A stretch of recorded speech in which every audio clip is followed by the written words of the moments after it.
प्यार करता हूँ। जबरदस्त पहाड़ों से जो टकराए उसे तूफान कहते हैं और तूफानों से जो टकराए उसे इमरान खान कहते हैं।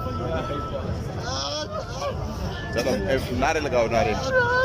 इम्पोर्टेड हुकूमत नामंजूर। अमेरिका का जो यार है गद्दार है, गद्दार है। जो बिकने को तैयार है गद्दार है, गद्दार है।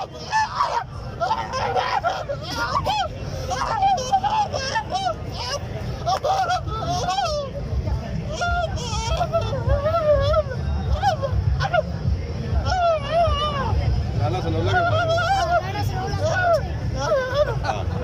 भाई क्या कह रहे हैं? ओ भाई ये कह रहे हैं, भाई ये कह रहे हैं कि मैं राणा सनौला की मूंछें काट दूंगा और उसको सड़कों पे घसीटूंगा। हाँ भाई आप ये भाई का जज्बा, भाई के बारे में ये भाई का जज्बा बहुत ज्यादा है।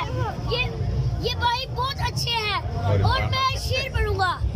इमरान खान का सपोर्ट करना मेरा एक नशा है और ये नशा मैं सरेआम करता हूँ। वफादारी पर दे दी जान पर गद्दारी नहीं आई, वफादारी पर दे दी जान पर गद्दारी नहीं आई।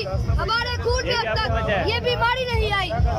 इमरान तेरे जानसार, इमरान तेरे जानसार।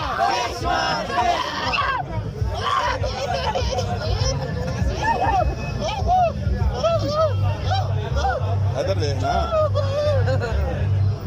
ये नहीं समझा, गिरफ्तार कर हम तैयार हैं। हम यहाँ पे इमरान खान किस लिए आए हो आप? अगर इमरान खान ये सुन रहे हैं तो मैं उनको एक पैगाम दूंगा। आसमान